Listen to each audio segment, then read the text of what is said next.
Hello friends, स्वागत है आप सभी का फिर से स्पर्श के ऑनलाइन पोर्टल में।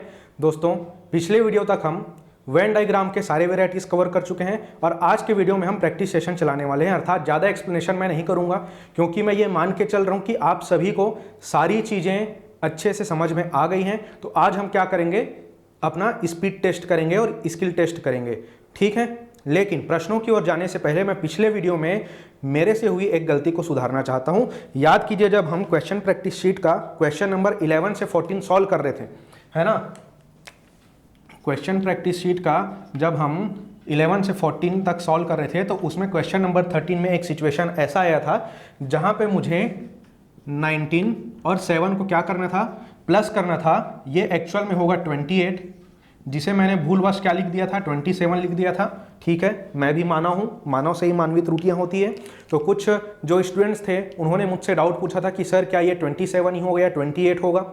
तो आपको फिर से बता रहा हूँ, मुझसे ही जोड़ने में गलती हुई थी, आप उसे 28 करेक्ट कर लीजिएगा और ये जो 28 है आपको क्वेश्चन नंबर 13 के ऑप्शन नंबर सी में मिलेगा। क्लियर है? तो इस चीज़ को आप सुधार कर पढ़िएगा। अब आज का हम प्रैक्टिस सेशन शुरू करने वाले हैं जिसमें सबसे पहले हम टाइप 1 के क्वेश्चंस को सॉल्व करेंगे, ठीक है। मैंने आपको पहले ही कहा है कि आज हम अपना स्किल और स्पीड टेस्ट करने वाले हैं, इसलिए मैंने फिर से यहाँ पे क्या किए हैं, विकल्प आपको नहीं दिया है। आपको खुद से समझना है कि क्या सब्जेक्ट्स आपको दिए हुए हैं, क्या कॉन्सेप्ट उसमें लगेंगे और उस हिसाब से समझते हुए आपको क्या करना है, डायग्राम मेकिंग करना है। क्लियर है? अब देखिए, पहला क्वेश्चन है यहाँ पे मेरे पास, मदर होमोसेपियंस और फीमेल, अर्थात माताएं, होमोसेपियंस और महिलाएं। तो माता और महिला में तो कनेक्शन आप समझ पा रहे होंगे कि किस प्रकार से होगा, क्योंकि सभी माताएं क्या हैं, महिलाएं होंगी। अब देखिए, होमोसेपियंस क्या होते हैं, तो भाई जितने भी अभी मानव है ना, हम लोग पृथ्वी में जितने भी मानव हैं वे सभी क्या है, होमोसेपियंस ही तो हैं। तो इसको मैं क्या बनाऊंगा कि सभी माताएं क्या हैं, फीमेल हैं, और सभी के सभी मानव मैंने क्या कहा, होमोसेपियंस है।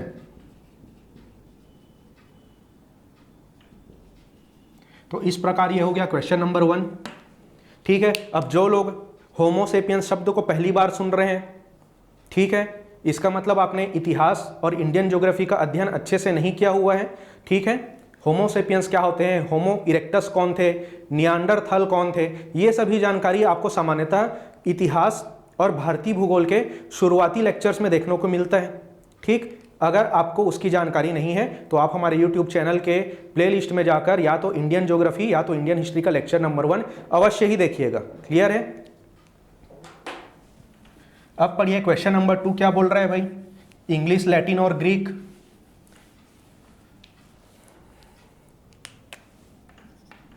तो इंग्लिश, लैटिन और ग्रीक को किस प्रकार समझा जा सकता है। देखिए, इंग्लिश भी एक भाषा है, लैटिन भी एक भाषा है और ग्रीक भी क्या है, एक भाषा है, लेकिन तीनों अलग अलग भाषाएं हैं। इंग्लिश को मैं क्या नहीं बोल सकता, लैटिन नहीं बोल सकता। उसी प्रकार लैटिन को मैं ना तो इंग्लिश बोल सकता हूं ना तो ग्रीक बोल सकता हूं। अर्थात क्या है, सभी का अलग अलग अस्तित्व है। तो ये इंग्लिश अलग बनेगा, लैटिन अलग बनेगा और ग्रीक भाषा उसी प्रकार अलग बनेगा, ठीक है। तो ये नो रिलेशन का केस आ गया हमारा कहां, क्वेश्चन नंबर 2 के लिए। क्वेश्चन नंबर 3 देखिए, वीक डेज और मंथ। बहुत ही आसान प्रश्न है, इस तरीके के प्रश्न मैंने पहले ही कराए हुए हैं, ठीक है। क्या है, वीक, डेज एंड मंथ। तो भाई महीने में क्या होते हैं, हफ्ते होते हैं, और हफ्ते किन से मिलकर बने होते हैं, दिन से मिलकर बने होते हैं ना। तो सबसे अंदर वाले सर्कल में कौन आएगा, डेज, और कुछ दिन मिलकर क्या बनते हैं, हफ्ते बनते हैं, तो वीक यहां आ गया। और कुछ वीक्स मिलकर क्या बनते हैं भाई, मंथ बनते हैं। तो ये लीजिए, ऑल का केस आ गया यहां पे। क्लियर है? और जिन लोगों से अभी भी नहीं बन रहा है, आपको पिछले लेक्चर्स देखने की आवश्यकता है, आप इस चीज को ध्यान में रखिएगा, ठीक है। अगर आपको कॉन्सेप्ट ही नहीं पता है, अप्रोच ही नहीं पता है, तो डायरेक्ट आप प्रैक्टिस सेशन वाले वीडियो को मत देखिए, ठीक। अब आ गए हम कहाँ पे, क्वेश्चन नंबर 4 पे, एलिफेंट, वॉल्व्स और एनिमल, अर्थात हाथी, भेड़िया और जानवर। भाई अब हाथी, भेड़िया और जानवर में क्या कनेक्शन हो सकता है, यहाँ तक तो आप समझ ही गए होंगे कि हाथी और भेड़िया में कोई कनेक्शन नहीं होगा। मुझे इन दोनों को क्या करना है, सिर्फ जानवर से लिंक करना है। तो भाई दोनों ही जानवर हैं, लेकिन हाथी और भेड़िया क्या होंगे, अलग अलग होंगे। तो ये बड़े वाले सर्कल में कौन आएगा, एनिमल। यहाँ अंदर में एक सर्कल में आ जाएगा भाई एलिफेंट, और एक सर्कल में कौन आएंगे, वोल्स अर्थात भेड़िया। और एलिफेंट और भेड़िया का आपस में कोई संबंध नहीं होगा, ठीक। तो इस प्रकार का कुछ डायग्राम बनेगा हमारा क्वेश्चन नंबर 4 के लिए। क्वेश्चन नंबर 5 पढ़िए, वुमेन, मदर्स और विडोस। ठीक है, थोड़ा सा सेंसिटिव और इमोशनल क्वेश्चन है ये। देखिए, और ये क्वेश्चन जो है एसएससी में 2 बार पूछा जा चुका है। हालांकि ये सभी प्रश्न कहीं किसी ना किसी एग्जाम में आए हुए हैं। खासकर जितने भी क्वेश्चन मैं यहाँ पे इंक्लूड करता हूँ, एसएससी से ज़्यादा मैं क्वेश्चंस लेता हूँ, क्योंकि वहाँ से क्वेश्चन सीधे तौर पर छत्तीसगढ़ के स्टेट लेवल एग्जाम में पूछे जाते हैं। क्लियर है?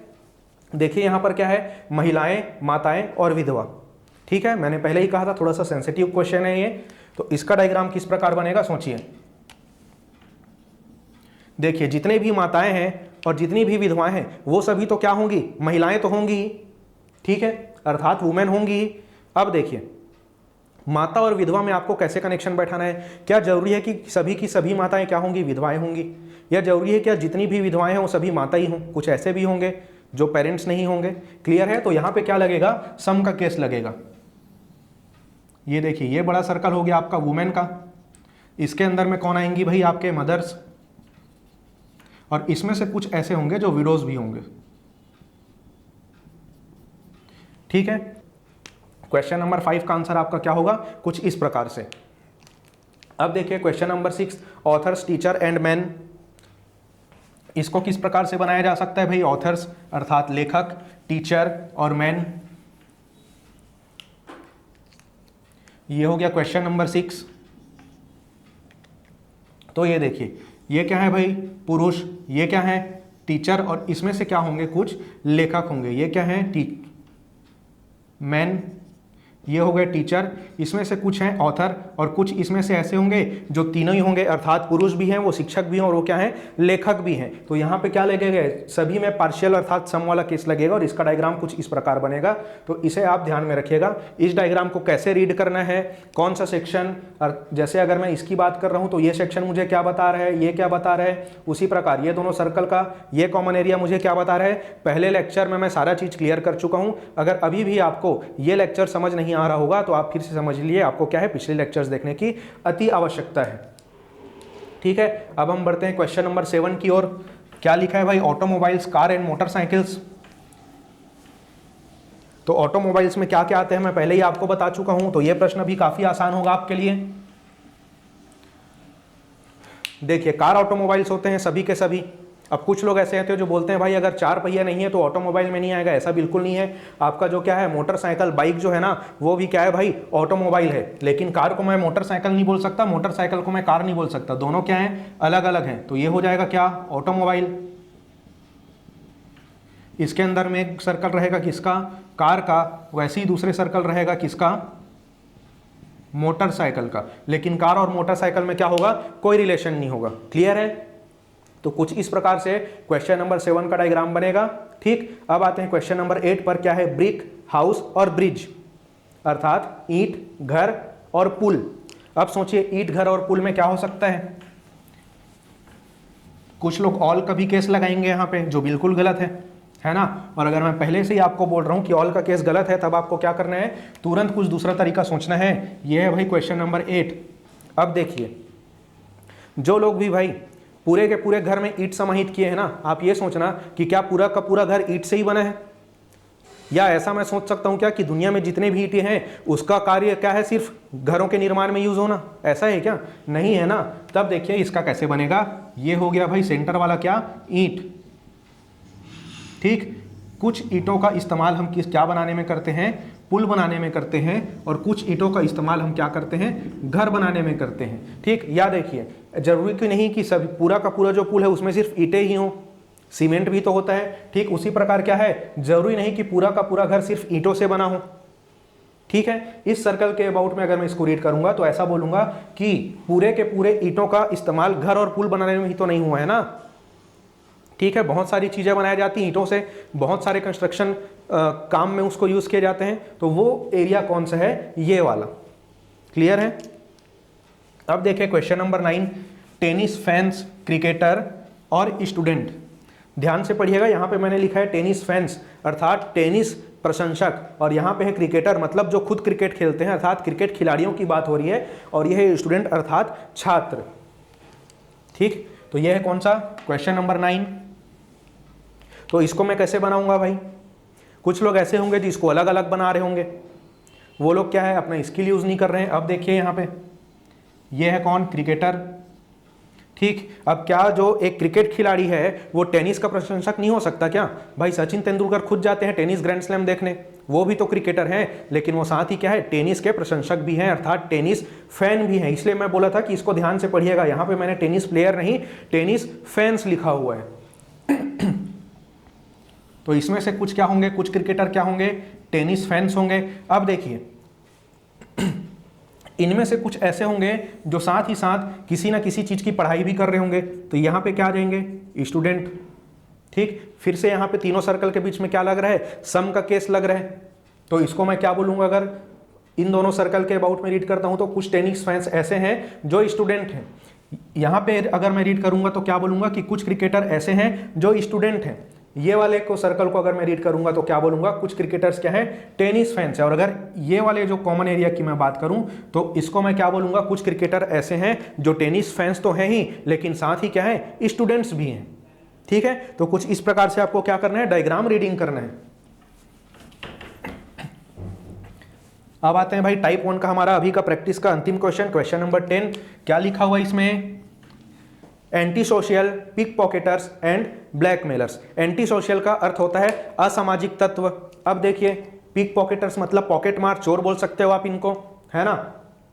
और एक हो गए भाई ब्लैकमेलर्स, इसका हिंदी जानने का कोशिश मत करना, समझ नहीं आएगा, तो इसको आप क्या समझिए, ब्लैकमेलर ही समझिए, ठीक। अब देखिए जितने के जितने चोर हैं वो तो असामाजिक तत्व ही हैं, है ना। कोई ऐसा चोर है क्या भाई जो समाज के लिए अच्छा हो, ठीक। ठीक उसी प्रकार क्या है, जितने भी ब्लैकमेलर्स हैं वो क्या है, असामाजिक तत्व हैं। अर्थात ये तो फिक्स हो गया कि चोर और ब्लैकमेलर्स दोनों के दोनों क्या होंगे, असामाजिक तत्व होंगे। अब मुझे क्या करना है, पिक पॉकेटर्स और ब्लैकमेलर्स के बीच में क्या कनेक्शन हो सकता है इसके बारे में सोचना है, ठीक। तो देखिए इसका डायग्राम किस प्रकार बनेगा, ये हो गई भाई एंटी सोशल,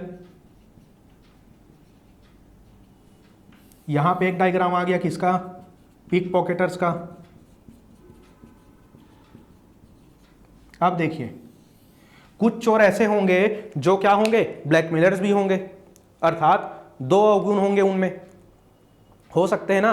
चोर क्या ब्लैकमेलर नहीं हो सकता, या ब्लैकमेलर जो है उनमें से कुछ चोर नहीं हो सकते, बिल्कुल हो सकते हैं, ठीक। तो इसका डायग्राम क्या बनेगा, दोनों असामाजिक तत्व हैं लेकिन कुछ चोर ऐसे हैं जो क्या हैं, ब्लैकमेलर्स भी हैं,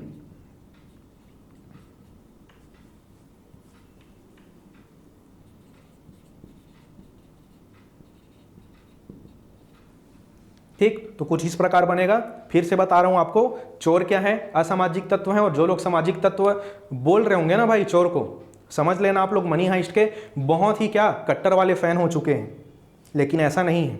हमारे यहाँ इंडिया में चोर तो क्या है, असामाजिक तत्व ही रहेगा भाई, इस चीज़ को हमेशा ध्यान में रखना, ठीक है। अब देखिए यहाँ पे हमने क्या किया है, टाइप 1 के 10 क्वेश्चन का बहुत ही तेजी से प्रैक्टिस कर लिया हुआ है। अब हम टाइप 2 के कुछ क्वेश्चन सॉल्व करने वाले हैं, उसके बाद फिर से हम क्या करेंगे, कुछ टाइप 1 के क्वेश्चन करेंगे, फिर से हम क्या करेंगे, टाइप 2 के क्वेश्चन करेंगे, ठीक है। तो फिलहाल अपने दिमाग को टाइप 2 के लिए प्रिपेयर कर लीजिए।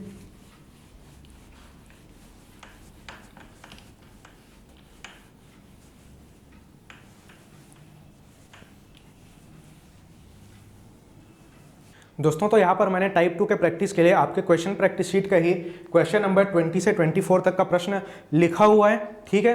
तो इसमें क्या दिया हुआ है, आपको 3 डायग्राम को मर्ज किया गया है, जिसमें ये जो रेक्टेंगल है ये लैपटॉप वालों को बता रहा है, ठीक। उसी प्रकार ये जो ट्राइंगल्स है ये स्मार्टफोन होल्डर्स को बता रहा है, और ये सर्कल किसको बता रहा है, जिनके पास टैबलेट है। अर्थात 3 डिवाइसेस को अलग अलग डायग्राम के हिसाब से इंडिकेट किया गया है, क्लियर है। अब देखिए इसमें पहला प्रश्न क्या है, अर्थात ये जो 20वें नंबर का प्रश्न है वो क्या बोल रहे हैं कि कुल कितने निवासियों के पास स्मार्टफोन है।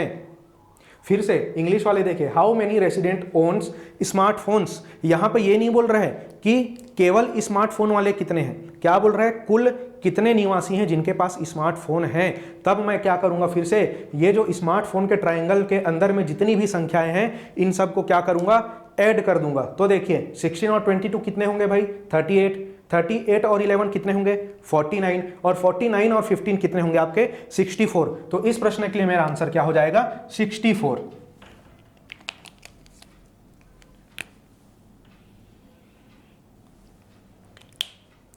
क्लियर है। अब देखिए क्वेश्चन नंबर 2 क्या है इसमें मेरे पास कि कितने ऐसे लोग हैं जिनके पास तीनों के तीनों उपकरण हैं।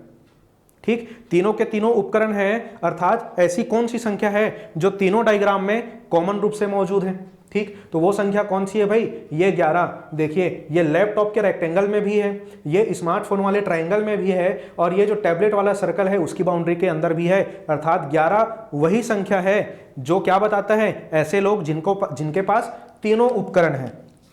तो इसके लिए मेरा आंसर क्या हो जाएगा भाई, ये 11। अब देखिए क्वेश्चन नंबर 3 यहीं से, अर्थात ये क्या हो जाएगा 20, 21 और 22। आपके क्वेश्चन प्रैक्टिस शीट का क्वेश्चन नंबर 22 क्या बोल रहा है, ऐसे कितने लोग हैं जिनके पास लैपटॉप नहीं है किंतु एक टैबलेट या एक स्मार्टफोन है किंतु दोनों नहीं। फिर से आपको बता रहा हूं, पिछले वीडियो में मैं आपको ऐसे प्रश्न बहुत ही अच्छे से और काफी डिटेल में समझाया हुआ हूं। ठीक, तो देखिए पहले आपको क्या करना है, लैपटॉप नहीं है बोल रहे हैं ना, तो सबसे पहले ये रेक्टेंगल के अंदर तो आपको देखना ही नहीं है। ठीक है, अब क्या बोल रहा है, किंतु एक टैबलेट या एक स्मार्टफोन है, मतलब ओनली टैबलेट और ओनली स्मार्टफोन वाला केस आ चुका है। और आखिरी में क्या बोल रहे हैं, किंतु दोनों नहीं, अर्थात टैबलेट और स्मार्टफोन एक साथ नहीं आ सकते। ठीक, तो अभी मैंने क्या शब्द यूज किया था, ओनली टैबलेट और ओनली स्मार्टफोन वाला केस है ये। तब देखिए सिर्फ स्मार्टफोन वाले कितने हैं, अर्थात जो सिर्फ ट्रायंगल में मौजूद हो, तो ये है नंबर 16। ठीक, उसी प्रकार सिर्फ टैबलेट यूज करने वाले कौन है, अर्थात जो सिर्फ सर्कल में मौजूद है, वो कौन सी है, नंबर 7। अब मैं क्या करूंगा, दोनों को ऐड कर दूंगा। ये लीजिए भाई 16 + 7, और 16 और 7 को अगर मैं ऐड करूंगा तो मुझे क्या प्राप्त होगा, 23। तो 23 वह संख्या है जिनके पास क्या है, लैपटॉप नहीं है, लेकिन इनके पास या तो एक स्मार्टफोन है या तो एक टैबलेट है, लेकिन स्मार्टफोन और टैबलेट एक साथ नहीं है। ठीक, अब देखिए क्वेश्चन नंबर 4, इसमें क्या बोल रहे हैं भाई, दिए गए उपकरणों में से केवल एक उपकरण वाले, अर्थात number of persons who holds one of given 3 devices. ठीक, तब देखिए आपको क्या करना है, ये बोल रहे हैं ना कि दिए गए उपकरणों में से केवल एक उपकरण यूज करता हो, अर्थात only tablet plus only smartphones plus only laptops. Clear है, अर्थात तीनों डायग्राम में आपको ऐसी संख्याएं खोजनी है जो पर्टिकुलर रूप से सिर्फ उसी डायग्राम में मौजूद हो। तो देखिए यहाँ पे ट्रायंगल की अगर बात करें तो यहाँ पे सिर्फ ट्रायंगल वाली संख्या कौन सी है, 16, अर्थात ओनली स्मार्टफोन्स वाले। ठीक, उसी प्रकार सर्कल में अगर मैं बात करूं तो यहाँ पे कौन है भाई, 7, अर्थात ओनली टैबलेट्स वाले। ठीक, उसी प्रकार यहाँ पे रेक्टेंगल में कौन है, संख्या 19 ऐसी है जो सिर्फ रेक्टेंगल में, अर्थात ओनली लैपटॉप वाले। ठीक, अब मैं क्या करूंगा, जोड़ दूंगा तीनों को भाई। तो देखिए यहाँ पे ये हो गया 16 + 7 + 19, तो देखिए 16 और 19 कितने होते हैं आपके, 35। ठीक, और 35 में अगर आप 7 ऐड करेंगे तो आपको क्या प्राप्त होगा, 42।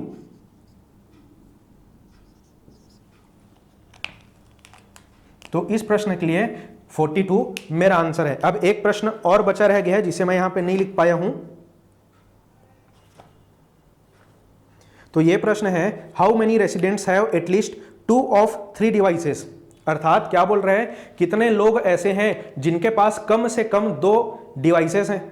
अब देखिए कम से कम 2 डिवाइसेस वाला केस भी मैंने पिछले वीडियो में कराया है। ठीक, मेरे बोर्ड रफ करते तक आप सभी आंसर निकाल के रखिए, और जैसे ही मेरा आंसर आएगा आप मेरे आंसर से खुद का आंसर मैच कीजिएगा। और जिन लोगों को अभी भी समझ नहीं आ रहा है, मैं फिर से बता रहा हूं आपको, पिछला वीडियो जाकर अवश्य ही देखिए। ये सारी चीजों को मैं बहुत ही डिटेल में पिछले वीडियो में बता चुका हूं। ठीक, तो प्रश्न क्या था हमारा, मिनिमम 2 डिवाइसेस, अर्थात कम से कम 2 उपकरण यूज करने वाले। ठीक, तो इसमें कौन कौन आएंगे भाई, ऐसे लोग जो कम से कम 2 उपकरण यूज कर रहे हैं, और ऐसे लोग भी जो 2 से अधिक उपकरण यूज कर रहे हैं। ठीक, तो 3 उपकरण यूज करने वाले भी इसमें काउंटिंग में आएंगे। यहां पे मैं आपके बेहतर समझ के लिए लिख देता हूं, यहां पे एक 2 डिवाइसेस प्लस 3 डिवाइसेस, अर्थात ऐसे लोग जो कम से कम 2 डिवाइस यूज कर रहे हो एक साथ, है ना। और ऐसे भी लोग जो 2 से अधिक डिवाइस यूज कर रहे हैं, तो हमारे पास यहाँ पे 3 डिवाइसेस वाला केस है, इसलिए मैंने 3 तक को इंक्लूड किया हुआ है। अब देखिए, मुझे इस डायग्राम से ऐसी संख्या को खोजना है जो किन्हीं भी 2 डायग्राम में कॉमन हो, साथ ही एक ऐसी संख्या खोजना है जो सभी डायग्राम में कॉमन हो। ठीक, तो देखिए पहले 2 डिवाइसेस वाले की बात करते हैं। तो एक इस 22 की अगर बात करूं तो ये ट्रायंगल और सर्कल दोनों में है। ठीक है, ठीक उसी प्रकार ये जो 15 है, ये जो 15 है, ये इस स्मार्टफोन वाले ट्रायंगल में भी है और इस लैपटॉप वाले रेक्टेंगल में भी है। ठीक, तब 2 संख्याएं मुझे क्या मिल गई, 22 और 15, 22 प्लस 15। अब देखिए 3 डिवाइसेस वाले की अगर बात करें तो ये कौन सी संख्या होगी भाई, 11, क्योंकि ये तीनों डायग्राम में कॉमन रूप से मौजूद है। अब जोड़ लीजिए इसको, 22 and 15 makes 37 and 37 and 11 makes 48। तो इस प्रश्न के लिए 48 हमारा क्या होगा, आंसर होगा। ठीक है, तो इस प्रकार से हमने क्या बहुत ही आसानी से इन 5 प्रश्नों को हल कर लिया है। क्लियर है।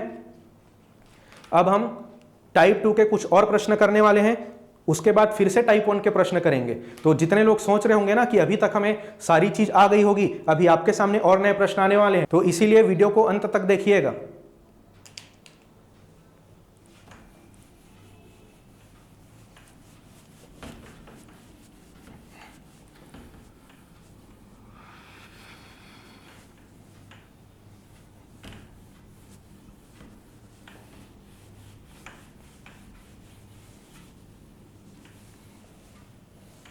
दोस्तों अभी के प्रैक्टिस सेशन के लिए टाइप 2 का मेरे पास दूसरा प्रश्न है, जो कि आपके क्वेश्चन प्रैक्टिस सीट से ही क्वेश्चन नंबर 95 से 98 तक का क्वेश्चन यहाँ पर मैंने लिखा हुआ है। ठीक है, तो देखिए इसमें क्या है, फिर से आपके पास 3 डायग्राम है और 3 अलग अलग सेक्टर के क्या कर रहा है, इंडिकेट कर रहा है, जिसमें से क्या ये जो रेक्टेंगल है, अर्थात ये जो वर्टिकल रेक्टेंगल है, ये किनको बता रहा है, डांसर्स को बता रहा है। उसी प्रकार ये जो रेक्टेंगल है, ये किसको बता रहा है, स्टूडेंट्स को बता रहा है। और ये जो सर्कल है, ये किनको बता रहा है, क्राफ्ट्समैन को, अर्थात कारीगर्स के बारे में वो बात करना चाह रहा है। ठीक, और इन डायग्राम्स के बीच में कुछ नंबर्स लिखे गए हैं, सॉरी कुछ अल्फाबेट्स लिखे गए हैं।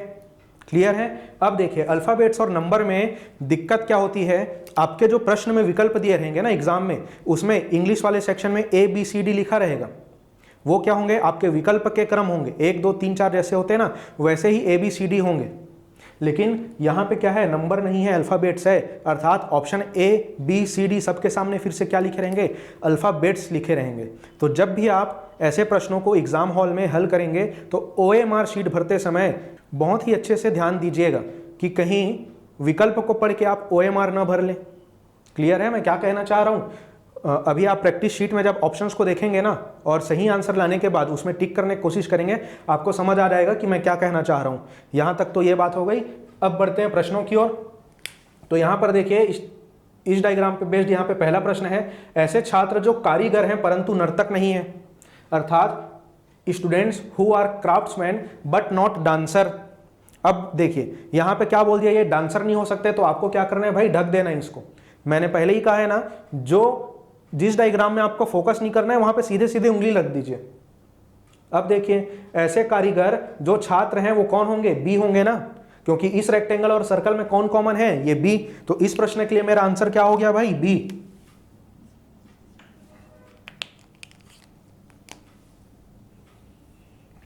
और ये जो बी है मुझे कहां दिया गया है, ऑप्शन नंबर सी में दिया गया है। ठीक है, यहां पे डिस्प्ले हो रहा होगा इंग्लिश मीडियम वाले छात्रों के लिए। वो देखिए इस प्रश्न के लिए मेरा आंसर क्या है, बी। और ये बी जो है मुझे कहां दिया गया है, ऑप्शन नंबर सी पर। थोड़ी देर पहले मैं इसी साइट इल्यूजन की बात कर रहा था। अब आप इस चीज को बहुत अच्छे से समझ गए होंगे। फिलहाल हम अगले प्रश्न पे आते हैं। यहां पे क्या बोल रहे हैं भाई कि ऐसे कारीगर जो ना छात्र हैं और ना ही क्या है, नर्तक हैं, अर्थात craftsman who are neither students not dancers. भाई अब अगर वो बोल रहे हैं कि ना तो वो क्या हो सकते हैं, छात्र हो सकते हैं, और ना तो क्या हो सकते हैं, वो डांसर हो सकते हैं, अर्थात वो क्या बोलना चाह रहे हैं कि केवल कारीगर कौन है, अर्थात ये क्या है, ओनली क्राफ्ट्समैन का केस है। तो देखिए क्राफ्ट्समैन का क्या है भाई डायग्राम, ये सर्कल है, तो ये तो छात्र और ये डांसर तो आ ही नहीं सकता, ये एरिया आपका सारा चीज हट गया। तो मैं क्या बोल सकता हूं, एफ वो अल्फाबेट है जो क्या बताता है, ओनली क्राफ्ट्समैन के केस को। तो इस प्रश्न के लिए मेरा आंसर क्या होगा, एफ।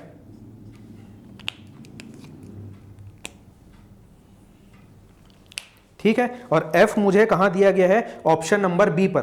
ठीक है, देखिए आपके लिए क्वेश्चन नंबर 96 है और मेरा आंसर आया है F, और ये मुझे कहाँ दिया गया है भाई, ऑप्शन नंबर बी पर। अब देखिए बहुत ही महत्वपूर्ण प्रश्न आने वाला है, बहुत ही ध्यान से पढ़िएगा क्योंकि शब्द मिलते जुलते हैं। यहां पर क्या लिखा है देखिए, कलाकार, क्या लिखा है, कलाकार अर्थात आर्टिस्ट। अब क्या बोल रहा है, कलाकार जो छात्र एवं नर्तक दोनों हैं। अब देखिए जो लोग जल्दबाजी में क्वेश्चन पढ़ते हैं ना, कलाकार को कारीगर मान लेते हैं क्योंकि क और क से शुरू होता है भाई, लेकिन मुझे कलाकार के बारे में कोई डेटा दिया है क्या, यहाँ पे नहीं दिया है ना, तब मेरा आंसर क्या होगा, आंकड़े अधूरे हैं, अर्थात डेटा इनसफिशिएंट। सेंट्रल लेवल में आप जाओगे तो इसी लैंग्वेज में बदलाव आ जाता है, वहां पे लिखा रहता है डेटा इन एडुकेट। क्लियर है, या तो वो नहीं है अगर ऑप्शन में, तो क्या रहता है, इनमें से कोई नहीं, है ना, अर्थात नन ऑफ द एबोव। तो इस प्रश्न के लिए हमारा आंसर क्या होगा, आंकड़े अधूरे हैं, अर्थात फैक्ट्स आर इनकम्प्लीट, जो आपको कहां दिया गया है, ऑप्शन नंबर ए पर। यहां पे मैं लिख देता हूं डेटा इनसफिशिएंट, इसका अर्थ भी वही होता है, आंकड़े अधूरे हैं। ठीक है, बहुत ही इंपॉर्टेंट वैरायटी का प्रश्न है ये, इसीलिए मैं बार बार बोलता हूं कि प्रश्न को बहुत ही बारीकी से पढ़िएगा। हर प्रश्न को आपको 5 से 10 सेकंड में सॉल्व नहीं करना है। अब देखिए यहां पे क्या है, क्वेश्चन नंबर 4, ये क्या बोल रहा है, ऐसे नर्तक जो केवल छात्र हैं, अर्थात dancers who are students only. अब ये कौन सा केस है भाई, इसने साफ साफ बोल दिया कि ऐसे नर्तक जो केवल छात्र हैं, अर्थात नर्तक तो होंगे ही, लेकिन नर्तक होने के साथ साथ वो क्या है, केवल छात्र है। नर्तक होने के साथ छात्र और कारीगर एक साथ नहीं हो सकता, ये बोलना चाह रहे हैं ये। अर्थात मुझे क्या करना है भाई, ये जो दोनों रेक्टेंगल है ना, इसमें ऐसा अल्फाबेट खोजना है जो दोनों के कॉमन एरिया में आता हो। तो इस डी में फोकस कीजिए आप अभी। ये क्या है, इस वर्टिकल वाले रेक्टेंगल में भी है जो डांसर्स को बता रहा है, और ये इस वाले रेक्टेंगल में भी है जो स्टूडेंट्स को बता रहा है। तो इस प्रश्न के लिए मेरा आंसर क्या होगा, डी।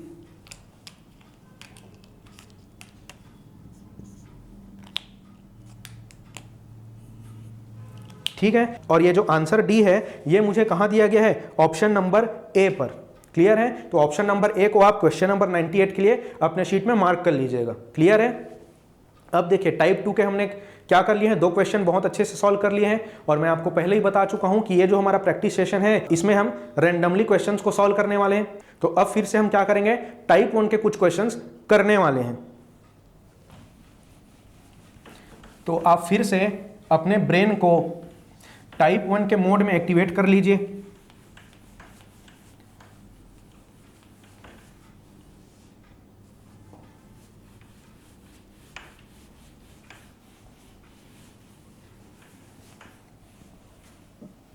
दोस्तों तो यहां पर फिर से हम क्या करने वाले हैं, टाइप 1 के 10 क्वेश्चन हल करने वाले हैं, और इसके लिए मैंने फिर से क्या किए हैं, ऑप्शंस नहीं दिए हुए हैं। आपको खुद क्या करना है, अपना स्किल टेस्ट करना है ना। ऑप्शन दूंगा तब तो आप बना ही लोगे, ये तो मैं मान के ही चल रहा हूं। तो अभी हम क्या कर रहे हैं, बिना ऑप्शन के सही आंसर तक पहुंचने का प्रयास कर रहे हैं। और अगर आप नहीं पहुंच पा रहे हैं, कुछ लोग होंगे जो बिल्कुल पहुंच पा रहे होंगे, और कुछ लोग ऐसे हैं जो नहीं पहुंच पा रहे हैं, तो मेरे साथ साथ चीजों को समझने का कोशिश कीजिएगा। ठीक है, अब देखिए यहां पे है क्वेश्चन नंबर 1, स्मोकर्स, लॉयर्स और नॉन स्मोकर्स, अर्थात धूम्रपान करने वाले, वकील और धूम्रपान नहीं करने वाले। अब देखिए दुनिया में जितने भी लोग हैं उनको अगर मैं धूम्रपान के हिसाब से बांटूं तो मैं क्या बोलूंगा कि आधे धूम्रपान करने वाले हैं, या जितने भी होंगे एक साइड होंगे धूम्रपान करने वाले और दूसरे साइड होंगे धूम्रपान न करने वाले, ये 2 ही कैटेगरी बनता है। ठीक है, और लॉयर की अगर बात करें, ठीक है, तो उसमें से कुछ ऐसे होंगे जो धूम्रपान करते होंगे और कुछ ऐसे होंगे जो नहीं करते होंगे। ठीक, तब यहां पे सम का केस बन रहा है। ठीक है, लेकिन यहां पे फिर से क्या आएगा, प्रायोरिटी वाली डायग्राम की कंडीशन आने वाली है। वो किस प्रकार से, अभी देखिए। यहां पे हम क्वेश्चन नंबर 1 के बारे में डील कर रहे हैं, और मैंने आपको बोला कुछ क्या है, स्मोकर्स होंगे और कुछ ऐसे हैं जो नॉन स्मोकर्स हैं। अर्थात दोनों डायग्राम का बाउंड्री मैं यहां पे चिपका देता हूं, दोनों के बीच में कोई गैप नहीं रखूंगा। ठीक, और इसके बीच में से कौन सा सर्कल बनाऊंगा, लॉयर का। तो इसको मैं बोल देता हूं स्मोकर्स, इसे मैं बोल देता हूं भाई नॉन स्मोकर्स, और इसे मैं बोल देता हूं लॉयर। ठीक, तब मैं क्या बोलूंगा, कुछ लॉयर ऐसे हैं जो धूम्रपान करते हैं, ठीक उसी प्रकार कुछ लॉयर ऐसे हैं जो धूम्रपान नहीं करते हैं। भाई इसके अलावा कोई और कैटेगरी हो सकती है क्या? किन्हीं और प्रकार से इन्हें बांटा जा सकता है? नहीं ना। अब देखिए यह है भाई आपका फर्स्ट प्रायोरिटी का डायग्राम।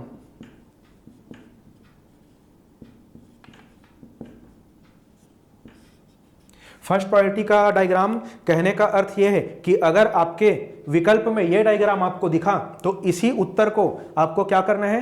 पहले प्राथमिकता देनी है।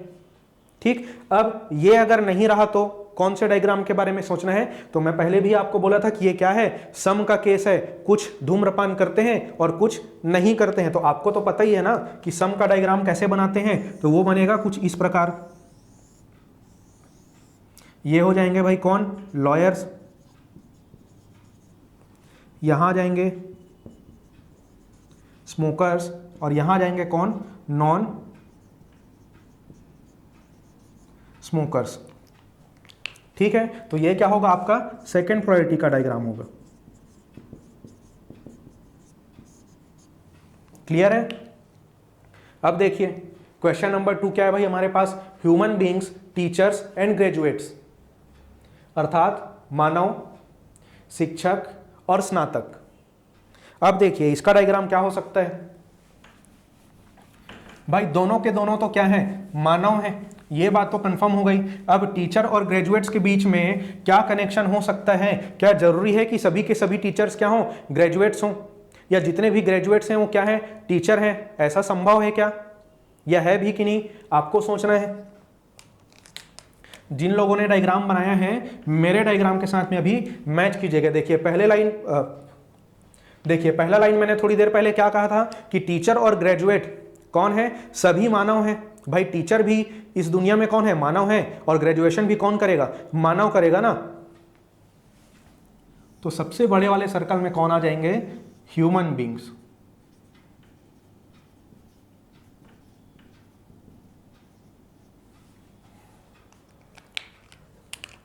अब देखिए यहां पे एक सर्कल मैं बना लेता हूं टीचर्स का, और इसमें और ग्रेजुएट्स में क्या लगेगा? सम का केस लगेगा।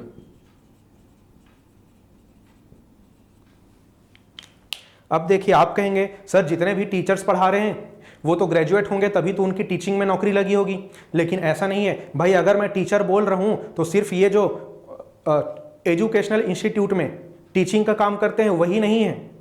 जो सिंगिंग का कोचिंग देते हैं, जो डांसर्स हैं, क्या जरूरी है कि उन्होंने उस फील्ड में ग्रेजुएशन ही किया हो? नहीं ना। तो इसीलिए मैंने क्या बोला कि टीचर्स और ग्रेजुएट्स में सम का केस लगेगा। अब क्लियर हुआ? अब देखिए क्वेश्चन नंबर 3 क्या बोल रहे हैं भाई? फादर्स, मेल्स एंड डॉक्टर्स, अर्थात पिता, पुरुष और डॉक्टर। तो इसके बारे में सोचिए कि क्या हो सकता है। कम से कम पिता और पुरुष का कौन सा केस बनेगा ये तो आपको पता चल ही गया होगा, क्योंकि सभी के सभी पिता क्या हैं? पुरुष ही होंगे ना। जो महिलाएं हैं उन्हें में तो मैं पिता नहीं बोल सकता। हाँ, फादरहुड उनमें भी होता है, लेकिन अभी हम क्या कर रहे हैं? क्लियरली जेंडर बेस्ड आइडियोलॉजी पे बात कर रहे हैं। ठीक, तो फिर से मैं क्या बोल रहा हूं आपको कि जितने भी पिता हैं वो क्या हैं? पुरुष होंगे। तो ये हो गया भाई फादर का circle, and all fathers are male. अब देखिए डॉक्टर को मुझे इन दोनों से लिंक करना है, तब मैं क्या बोलूंगा कि कुछ पिता क्या हैं? डॉक्टर हैं, और कुछ पुरुष ऐसे हैं जो डॉक्टर हैं। इस प्रकार से। ठीक है, तो क्वेश्चन नंबर 3 का डायग्राम बनेगा कुछ इस प्रकार से, जिसमें सभी पिता क्या हैं? पुरुष हैं, और उनमें से कुछ पिता ऐसे हैं जो डॉक्टर हैं। ठीक उसी प्रकार कुछ पुरुष ऐसे हैं जो पिता नहीं हैं लेकिन डॉक्टर हैं। ठीक है, तो कुछ इस प्रकार से आपको डायग्राम रीडिंग करते चलना है। अब देखिए कुछ इसी प्रकार का दूसरा प्रश्न है मेरे पास, फादर्स, अंकल एंड मेन, और यह क्वेश्चन एसएससी में पूछा गया था। ठीक है, वहां पे हिंदी ट्रांसलेशन में अंकल का अर्थ दिया गया था चाचा।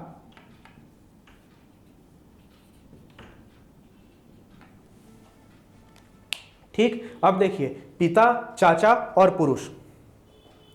ठीक है, फिर से सोचिए पिता और चाचा दोनों क्या हैं? आपको पुरुष प्रजाति का बोध हो रहा है ना इससे। भाई महिलाओं को तो आप चाचा नहीं बोलोगे, महिलाओं को तो आप पिता नहीं बोलोगे, तो क्या हुए, uncles and fathers all are man. तो फिर से आप पहले तो ऑल केस का डायग्राम बना लीजिए। ये हो गए भाई कौन, मैन। अब देखिए एक सर्कल बनेगा यहां पे किसका, फादर्स का, और एक सर्कल बनेगा किसका, अंकल का। अब ऐसा क्यों है, अब देखिए कुछ पिता ऐसे हैं जो किसी के चाचा भी हैं, ठीक है, क्योंकि एक आदमी जरूरी नहीं कि किसी से एक ही रिश्ता हो। जैसे मैं क्या हूं, किसी का पुत्र हूं, है ना, किसी का भाई हूं, हाँ किसी का पति नहीं बना हूं, वो बात अलग है। अगर बनूंगा तो आप सभी को बिल्कुल बताऊंगा। लेकिन मैं क्या बताना चाह रहा हूं आपको कि एक इंसान से या एक इंसान के दूसरे इंसानों से मल्टीपल रिलेशंस हो सकते हैं। तो हम उसी आइडियोलॉजी पर अभी सम का केस बनाए हुए हैं, ठीक। तो मैंने क्या बोला था कि जो पिता है वो किसी के चाचा भी होंगे ना, और जरूरी नहीं कि सभी के सभी पिता किसी के चाचा हों, इसलिए यहां पर हमने क्या लगाया हुआ है, सम का केस लगाया हुआ है। अब क्लियर हुआ। तो देखिए अब क्वेश्चन नंबर 5 की ओर बढ़ते हैं। यहां पे क्या है, वेल, फिश और क्रोकोडाइल। ये है भाई बहुत ही जबरदस्त प्रश्न,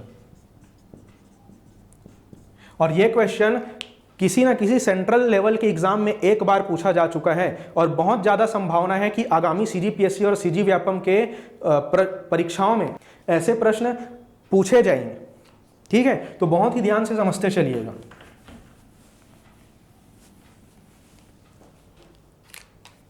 यह है भाई क्वेश्चन नंबर 5। अब देखिए यहां पे क्या क्या दिया हुआ है, फिर से आपको बता रहा हूं, वेल, मछली और क्रोकोडाइल अर्थात मगरमच्छ। तो जिन लोग डायरेक्टली ये लेक्चर देख रहे होंगे ना, वो तो वेल को मछली के अंदर बनाए होंगे, क्योंकि बचपन से तो यही बोलते आए हम, वेल मछली। लेकिन नहीं, वेल क्या है, मछली नहीं है भाई। जब मैंने रेप्टाइल्स और मैमल्स का टेबल बनवाया था उस समय भी मैंने आपको बोला था कि वेल मछली नहीं होती है। वेल क्या है, दुनिया की सबसे बड़ी मैमल्स है, दुनिया की सबसे बड़ी स्तनधारी जीवों में से है कौन, वेल। और फिश अर्थात मछलियां तो उससे अलग है, और मगरमच्छ तो क्या है भाई, सरीसृप हैं अर्थात रेप्टाइल्स हैं। कहने का अर्थ यह है कि सभी सब अलग अलग हैं, अर्थात यहां पे नो रिलेशन का केस बनेगा,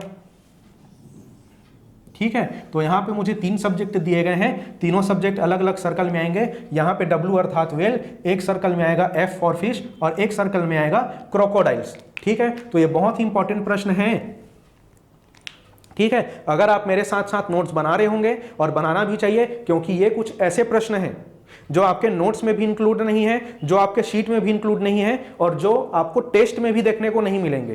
क्योंकि इस वीडियो को देखने के बाद आप टेस्ट अटेम्प्ट करेंगे ना, वहीं आपको आपके एक्चुअल स्किल का पता चलेगा, क्योंकि टेस्ट में क्वेश्चन का लेवल कुछ अलग ही है भाई। टेस्ट दिलाओगे तो पता चलेगा।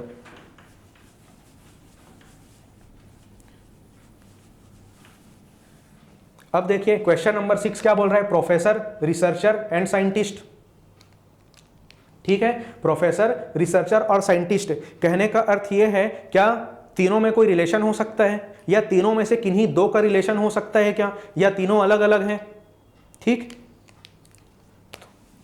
कुछ लोग होंगे जो इसका डायग्राम नो रिलेशन के केस में बनाए होंगे, लेकिन ऐसा नहीं है भाई। तीनों सर्कल में इसका पार्शियल कनेक्शन का डायग्राम बनेगा, अर्थात तीनों के बीच में सम का केस लगेगा, ठीक। ये प्रोफेसर हो गए, ये हो गए भाई रिसर्चर्स, और ये हो गए कौन, साइंटिस्ट। और कुछ ऐसे होंगे जो प्रोफेसर भी हैं, साइंटिस्ट भी हैं, और साथ में है रिसर्च का भी काम कर रहे हैं, क्लियर है। उसी प्रकार कुछ प्रोफेसर ऐसे होंगे जो रिसर्चर होंगे सिर्फ, कुछ साइंटिस्ट ऐसे होंगे जो कुछ और रिसर्च कर रहे होंगे, ठीक। उसी प्रकार कुछ साइंटिस्ट ऐसे होंगे जो क्या कर रहे होंगे, सिर्फ प्रोफेसर का काम कर रहे होंगे, ठीक। और ये जो सेक्शन मैंने बनाया है ना, जो प्रोफेसर भी हैं, साइंटिस्ट भी हैं और रिसर्चर भी हैं, तो 3 इडियट्स का रेंचो याद कर लीजिए, वही आदमी है, ये सभी क्वालिटीज हैं भाई इसमें, क्लियर है। अब देखिए बढ़ते हैं क्वेश्चन नंबर 7 की ओर, और यहां पे मैंने क्या लिखा हुआ है, लॉ स्टूडेंट्स मैन और साइंस स्टूडेंट्स, अर्थात कानून की पढ़ाई करने वाले छात्र मैन और विज्ञान के छात्र।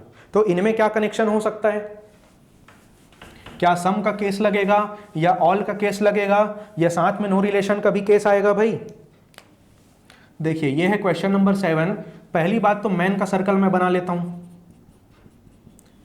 क्योंकि इन दोनों में स्टूडेंट्स में कॉमन कौन हो सकते हैं भाई, मैन, अर्थात पुरुष कॉमन हो सकते हैं, ठीक। अब देखिए, कुछ पुरुष ऐसे हैं जो लॉ के स्टूडेंट हैं, शॉर्ट में यहां पे मैं एलएस लिख रहा हूं, और कुछ पुरुष ऐसे हैं जो क्या हैं, साइंस स्टूडेंट्स हैं।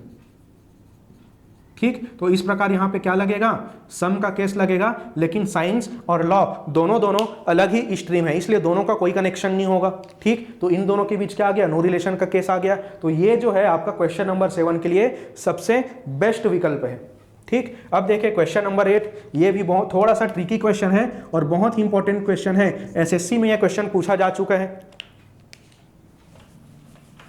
देखिए क्या लिखा हुआ है, माउंटेन्स, फॉरेस्ट एंड अर्थ, अर्थात पर्वत, जंगल और पृथ्वी। तो यहां से तो भाई एक चीज क्लियर हो गया कि जंगल और पर्वत दोनों कहां हैं, पृथ्वी में ही है ना, पृथ्वी में ही है। तो सबसे बाहर वाले गोले में कौन बन जाएगा भाई, पृथ्वी।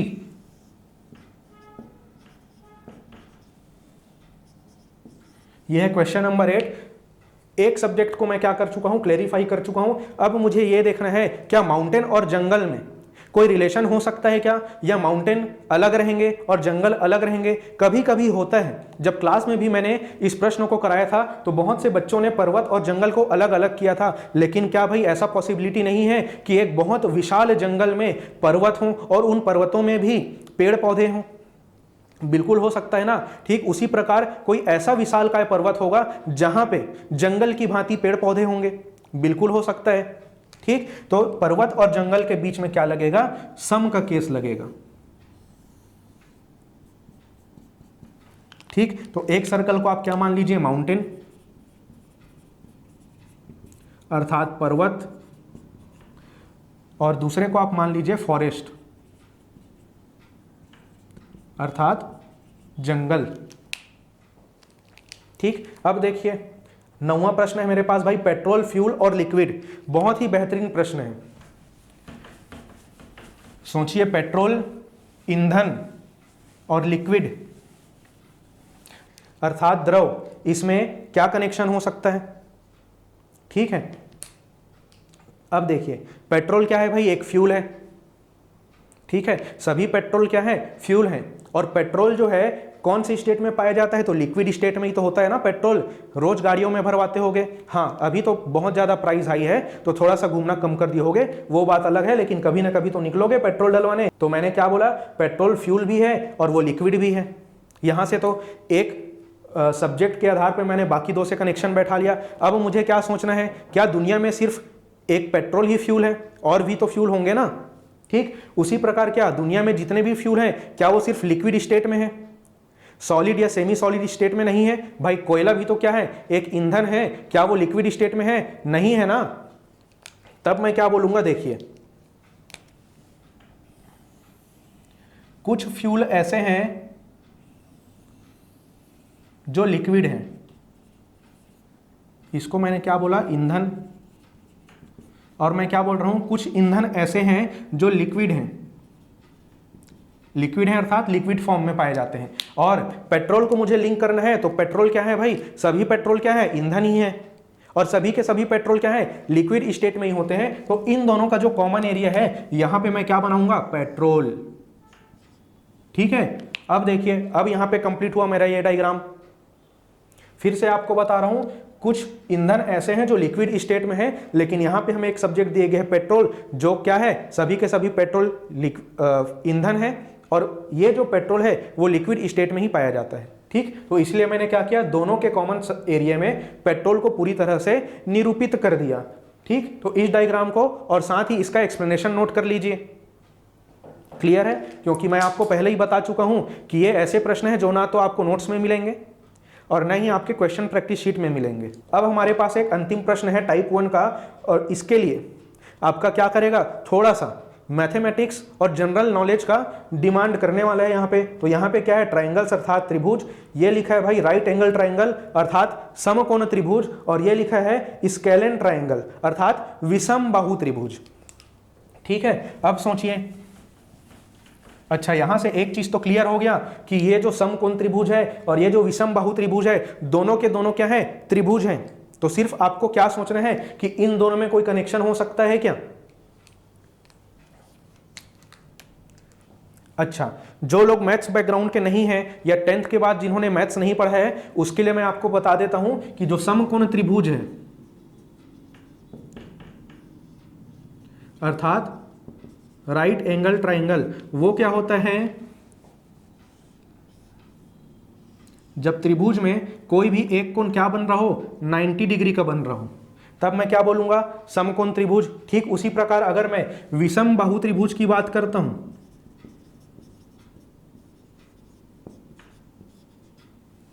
ठीक, अर्थात स्केलेन ट्राइंगल की अगर मैं बात कर रहा हूं, तो ये क्या होते हैं? विषम का मतलब होता है अलग अलग, और बाहु का अर्थ होता है भुजा, जिसको हम इंग्लिश में क्या बोलते हैं? साइड्स। तो अगर मैं कह रहा हूं कि विषम बाहु त्रिभुज, उससे अभिप्राय क्या है? ऐसे त्रिभुज जिनकी तीनों भुजाओं का मान क्या है? अलग अलग है। अर्थात कुछ इस प्रकार से हो सकता है भाई, वो इसको मैं लिख लेता हूं 3 सेंटीमीटर, ये हो जाएगा 4 सेंटीमीटर, और ये हो जाएगा क्या? 5 सेंटीमीटर। अब क्लियर है? अब देखिए यहां तक आप समझ चुके हैं कि दोनों ट्रायंगल क्या होते हैं। अब आपको सोचना है कि समकोण त्रिभुज और विषम बाहु त्रिभुज में क्या कनेक्शन हो सकता है। ठीक, तो पहला चीज तो ये कि दोनों के दोनों त्रिभुज हैं, तो एक बड़ा सर्कल मैं बना लेता हूं जो क्या इंडिकेट करेगा? ट्रायंगल्स को। ठीक, एक सर्कल बना लेता हूं जो क्या बताएगा? राइट एंगल ट्राइंगल को, अर्थात समकोण त्रिभुज। अब देखिए यहां पे आके फंस गए आप लोग कि समकोण त्रिभुज को स्केलेन ट्राइंगल से अर्थात विषम बाहु त्रिभुज से किस प्रकार लिंक किया जा सकता है। तो भाई आपको बता दूं, कुछ समकोण त्रिभुज ऐसे होते हैं जो विषम बाहु त्रिभुज भी हैं, क्योंकि समकोण त्रिभुज में क्या क्राइटेरिया है? 90 डिग्री होना चाहिए। ठीक है, उसमें भाई भुजाओं की बात नहीं की गई है कि 90 डिग्री होने के साथ साथ कोई से भी दो भुजा क्या होने चाहिए? सेम लेंथ के होने चाहिए, ऐसा कुछ भी नहीं है उसमें। ठीक, तो कुछ समकोण त्रिभुज क्या होंगे? विषम बाहु त्रिभुज भी होंगे। ठीक,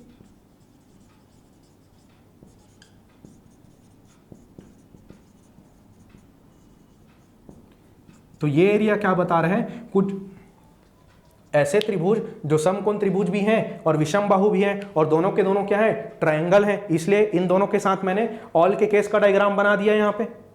क्लियर है? अब देखिए टाइप 1 के आज हमने 10 + 10 20 क्वेश्चंस कर लिए हैं, और टाइप 2 के कुछ प्रश्न पहले हल कर चुके हैं। अब टाइप 2 का एक प्रश्न और हल करने वाले हैं, तो उसके बाद में आज का हमारा प्रैक्टिस सेशन और ये चैप्टर पूरी तरीके से समाप्त हो जाएगा। क्लियर है? तो मेरे बोर्ड रफ करते तक फिर से अपने ब्रेन को आप टाइप 2 के लिए ट्रेनिंग करा लीजिए।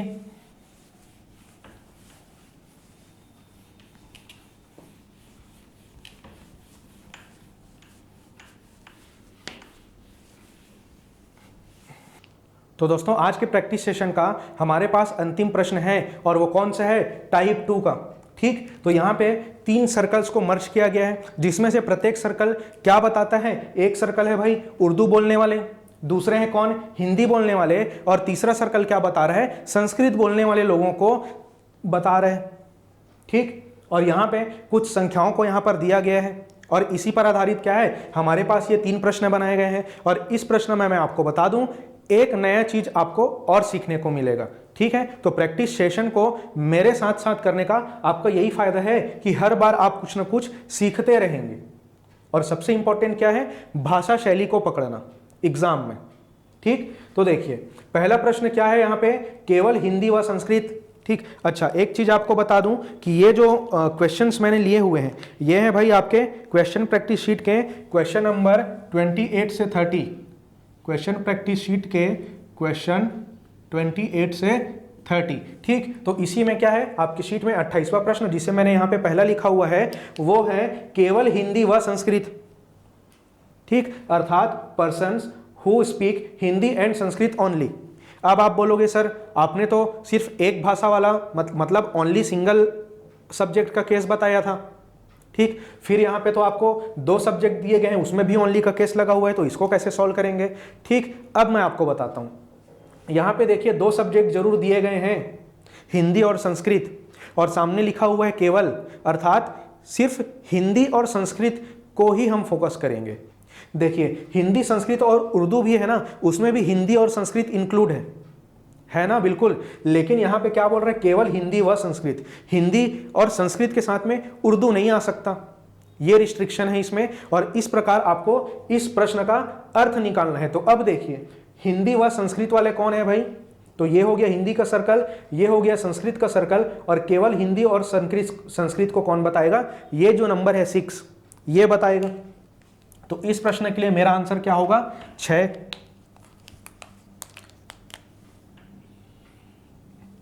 ठीक, अब देखिए कितने लोग उर्दू बोलते हैं, अर्थात how many people speak Urdu.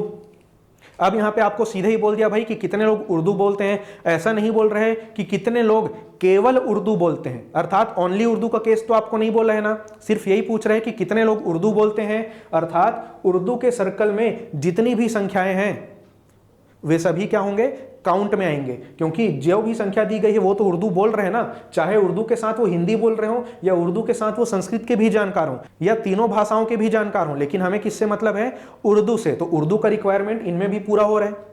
ऐसे वैरायटी हम पिछले प्रश्न में भी कवर कर चुके हैं। ठीक, तब क्या करना है, जोड़ना है आपको इन सभी नंबर्स को। तो 13 और 5 क्या होंगे भाई, 18, 18 और 3 आपके क्या होंगे 21, और 21 और 8 को अगर आप जोड़ेंगे तो आपको क्या प्राप्त होगा, 29। तो इस प्रश्न के लिए 29 मेरा आंसर होगा।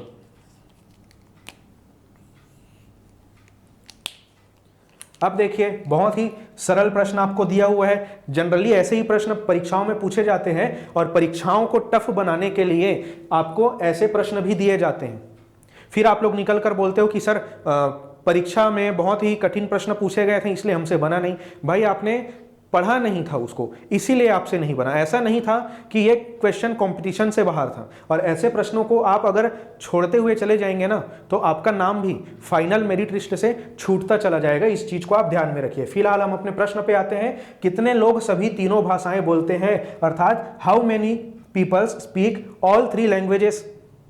तो ये चीज तो अभी तक आपको पता चल ही गया होगा कि भाई तीनों सर्कल में कौन है कॉमन, तो ये 3।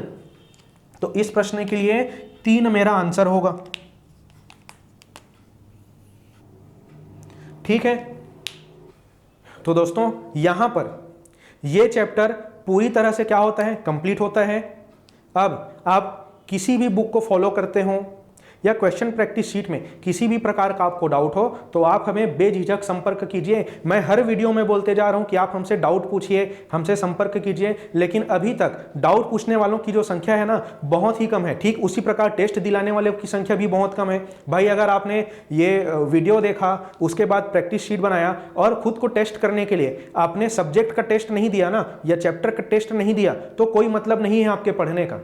आप जितना भी सीखे हैं उसको कितना अप्लाई कर पाते हैं, कितना टाइम लगेगा आपको बनाने में, आप एग्जाम हॉल में किस प्रकार मेंटली प्रिपेयर रहेंगे, उस स्थिति में कितने प्रश्न हल कर पाते हैं, ये सभी को जानने के लिए आपको क्या दिलाना जरूरी है, टेस्ट दिलाना जरूरी है। इसीलिए इस वीडियो को देखने के बाद में ये चैप्टर हमारा कंप्लीट हो गया, तो ये जो अंतिम वीडियो है इसके नीचे आपको क्या मिलेगा भाई, टेस्ट मिलेगा। या आप जिस भी वीडियो कोर्स को ज्वाइन किए हुए हैं वहां पे आपको टेस्ट बिल्कुल दिख जाएंगे, तो टेस्ट को बिल्कुल अटेम्प्ट कीजिएगा। फिलहाल मैं आपको बता देता हूं कि हम लोग अगला चैप्टर क्या पढ़ने वाले हैं। तो भाई हमारा अगला चैप्टर होगा ब्लड रिलेशन,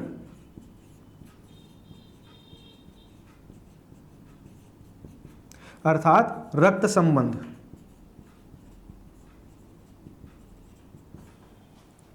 और इस चैप्टर में भी मेरे साथ आपको बहुत सी चीजें नई सीखने को मिलेंगी। ठीक है, ये चीज तो बिल्कुल गारंटेड है। तो इंतजार कीजिए मेरे अगले लेक्चर का, जिसमें हम रक्त संबंध पढ़ने वाले हैं। फिलहाल के लिए थैंक यू क्लास।